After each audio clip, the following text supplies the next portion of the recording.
Kick promises to be a streaming utopia where users can do whatever they want, unlike on Twitch or YouTube. But that promise of unconditional freedom is the exact reason that Kick is doomed to fail, because when you try to appeal to everyone, you end up appealing to no one. Streamers have not been happy with Twitch for a while, and more are leaving the platform every day. And this is for loads of reasons, but perhaps the biggest is the fact that Twitch takes a 50% cut on basically every penny that their streamers make, which causes those streamers to make way less money than they would be able to on other platforms. And to say that hosting content is equally valuable to producing it, that math isn't great to most people. Creators can live without Twitch, but you can't say the opposite, especially since most creators don't make a lot of money in the first place. So that created the perfect time for a competitor to emerge, and YouTube's been gunning for that position. But then, out of nowhere comes a website by the name of Kick, a platform that promises to give live streamers 90% of the revenue they earn, a much more generous cut than YouTube, Twitch, or TikTok. And that's a promising start, but problems started to arise, namely the fact that Kick seemed to be owned by a major investor in Stake, a crypto gambling website that had just lost a ton of money from Twitch's ban on most of its gambling content. So if you're Stake and a huge portion of your marketing campaign is wiped out overnight,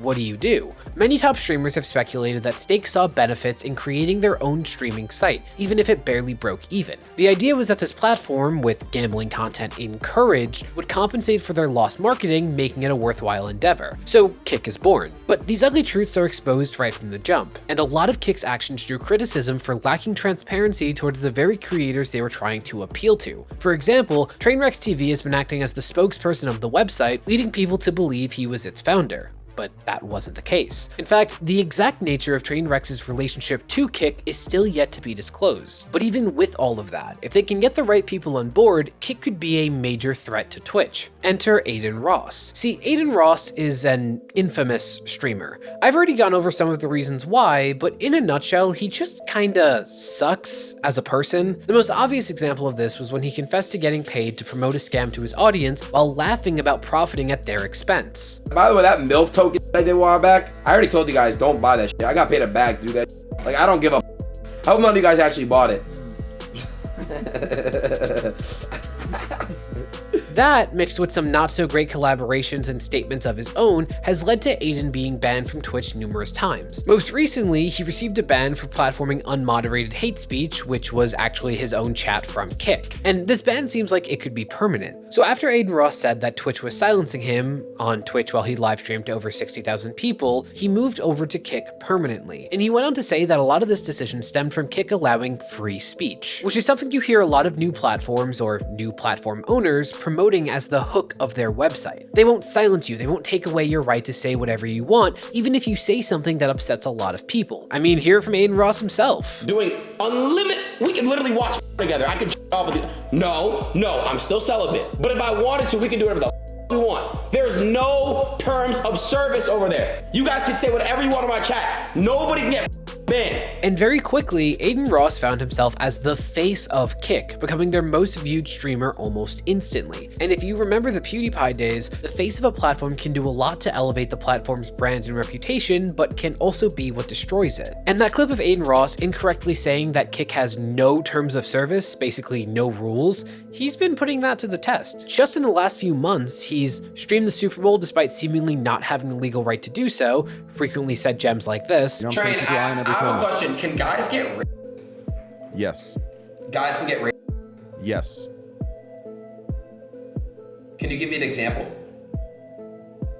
It works the exact same way. Showed very adult content to his audience of largely children after saying that female streamers shouldn't be allowed to make suggestive content with their own bodies, and his chat has consistently been filled with hate speech. To the point that Trainwrecks, the guy whose job it is to make Kick look as fun and free as possible, has been forced to do damage control by promising that they would get Adin's chat under control. Because I already had a talk with him, like, listen, the hateful stuff needs to go, you know, all that. That younger audience needs to understand that hate speech and freedom of speech are two different things. And all of this culminated in one of Adin Ross's most universally panned moments yet. To all you guys that get to pick your pronouns, my pronouns is kill/them, okay? Fuck all y'all, bro. Y'all are making the world a shitty place, bro. I'm gonna call you either a guy or a girl. And despite all of these problems, Adin Ross is still Kick's golden boy as they try to maintain the message that anyone is welcome on their platform. So okay, if Kick welcomes everyone, including the controversial streamers that have been banned everywhere else, then that should mean they're set to overtake the more restrictive Twitch, right? Well, to answer that, we need to look at the most important era for content creators in the past decade, the YouTube Adpocalypse. See, not too long ago, YouTube was the Wild West for content creators. It was a beacon of freedom where anyone could join their platform, create anything, and maybe make a fortune in the process. I mean, back then, white boys were dropping hard Rs without any real negative impact on their earnings. But then, YouTube became a staple in mainstream culture. And by 2017, quite literally every company was paying to run ads on YouTube. It was a no-brainer. And while those companies were happy with this relationship at first, they started noticing where their ads were being placed. For example, the world's largest YouTuber made a video that broadcasted anti-Semitic rhetoric to millions, and that video was plastered with ads. And whether or not the message was meant to be ironic, companies couldn't risk being affiliated with this kind of content. And simply put, YouTube wasn't giving advertisers enough control over where their ads were being placed, so they pulled out en masse, leading to almost every YouTuber losing their main source of income overnight, despite YouTube being bigger than ever. And for a bit, it really looked like family-friendly content would be the only genre that could thrive. But luckily, YouTube was able to salvage the situation. Or more accurately, YouTube has been in a non-stop panic trying to remain in good standing with corporations, often at the expense of their relationship to creators. Because unregulated content can't be safely monetized anymore. So YouTube's policies on what content is allowed to run ads has been seeing radical overnight changes that are randomly undone, sometimes without any communication to the creators whose livelihoods end up affected by this. And as a creator who relies on ads for income, I have no choice but to be paranoid about what I feature in my content because I can't afford to risk my entire catalog not making me residuals out of nowhere. Because that's a big part of my income as a small channel, especially when my new videos underperform. And that exact thing, retroactive demonetization, has happened to countless gaming channels just in the last few months. Overnight, tanked some creators' source of income from their channels, demonetized like half of their videos with no explanation, and more channels are soon to follow as this continues to roll out. And I'll let it be known right away here that yes, my channel has been hit extremely hard by this new shadow policy that they've slid into the equation here. And it's a tough situation for YouTube to be in because you can't survive as a platform by only pleasing your viewers. You have to keep your advertisers happy or you can't make any money. Just look at Twitter over the last few months. When advertisers started pulling out because of the direction Elon Musk seemed to be steering Twitter as a free speech platform, he responded by threatening lawsuits against those companies and aggressively pushing users to pay for the site. Because free speech is great, but when you can broadcast someone's message to millions, no matter how harmful or incorrect that message may be, it's not that simple. It can and has cost lives. And Coca-Cola or Apple can't risk being blamed for helping to fund that. So before trying to keep its users happy, these online platforms need to keep their advertisers happy to survive long term. And I haven't even mentioned the third group that Kick needs to win over: creators. Simply put, platforms like Kick, YouTube, and Twitter rely heavily on their top creators, because the ones with millions of followers, they are the reason that people are visiting those websites at all. I mean, just look at Twitch, where the top 0.1% of streamers, just 1 in 1,000, account for 74% of the website's watch time, which explains why Kick seems afraid to piss off Adin Ross. If he leaves the platform, that is a huge portion of Kick's revenue gone at a time where they can't really afford that. But why do I bring up creator satisfaction? What does this have to do with Kick? Well, think back to Twitter, where there's a running joke that Elon Musk managed to push away the most influential people and organizations who were creating content for free on his platform. The benefits of using Twitter, or Kick, won't matter if the cons outweigh the pros. Creators won't stay for long, and new ones won't even try the platform, which is why Adin Ross isn't just a liability for Twitch's relationship with advertisers, he's also a liability for their relationships with other streamers. Many of these streamers find it unacceptable to platform Adin Ross, particularly after his call for violence against the trans community and his unapologetic response to the backlash. Basically something I said about offending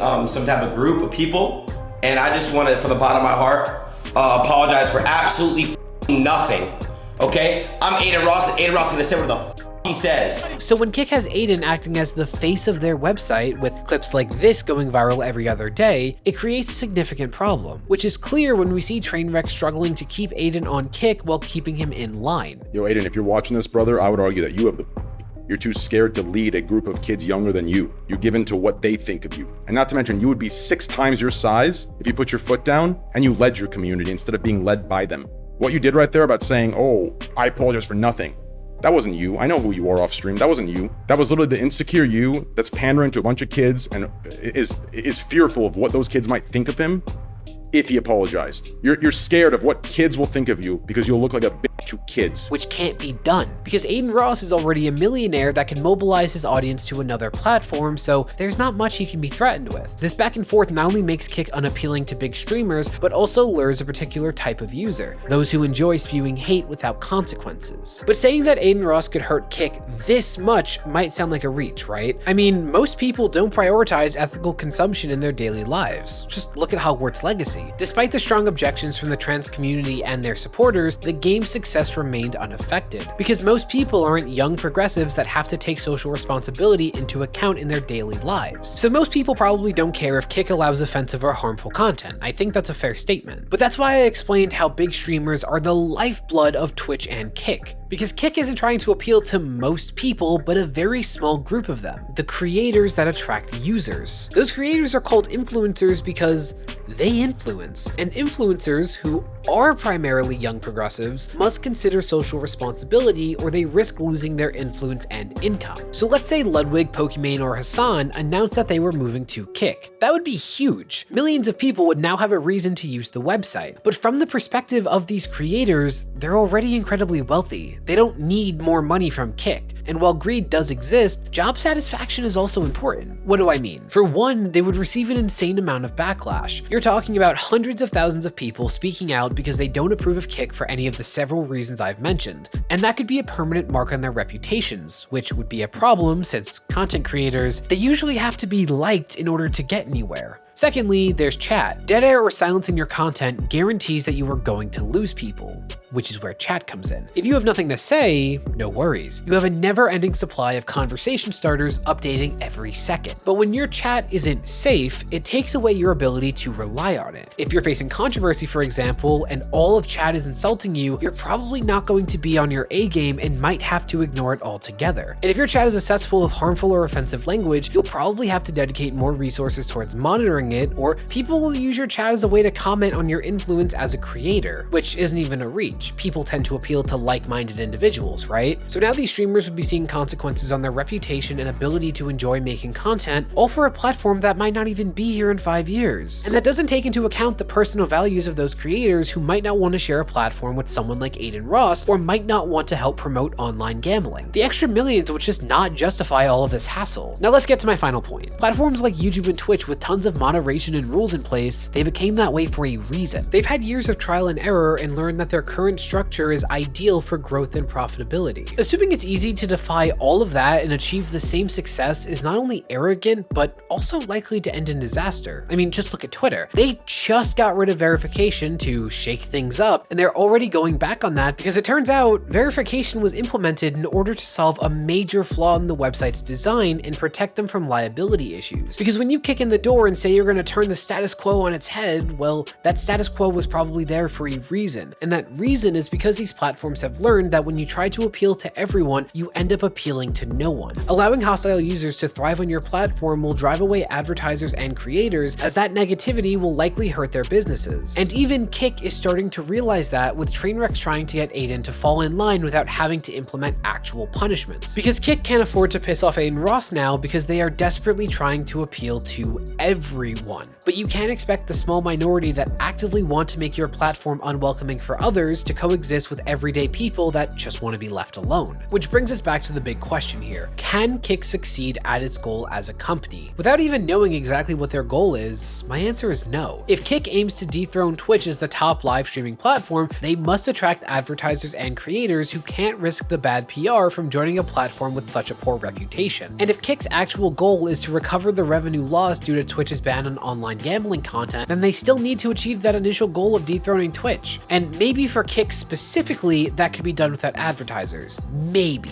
However, success is impossible without creators, and Adin Ross, the face of Kick, may be what's holding them back. The only way for Kick to grow is by making the platform enjoyable for more people, which likely means adopting policies and guidelines similar to those of Twitch or YouTube. And if Kick is serious about having a presence in the live streaming space, I think their first step is to ban Adin Ross from their platform. And I'm not advocating for deplatforming him, nor am I necessarily saying that I want Kick to ban Adin. I'm saying that from a business perspective, it would make sense. Twitch banned Adin because he's too much of a loose cannon, so Kick took him under their wing, only to find out that, yeah, it's really difficult to work with a loose cannon. If no one wants to work with him, there's probably a good reason for that. I mean, people don't want to work with Adin Ross because he sucks, the same way they don't want to work with me because I'm too much, or off-putting, or climbing in their window. Oh God, Richard, call the police. I mean, at a certain point, you gotta admit those are all good reasons, right? But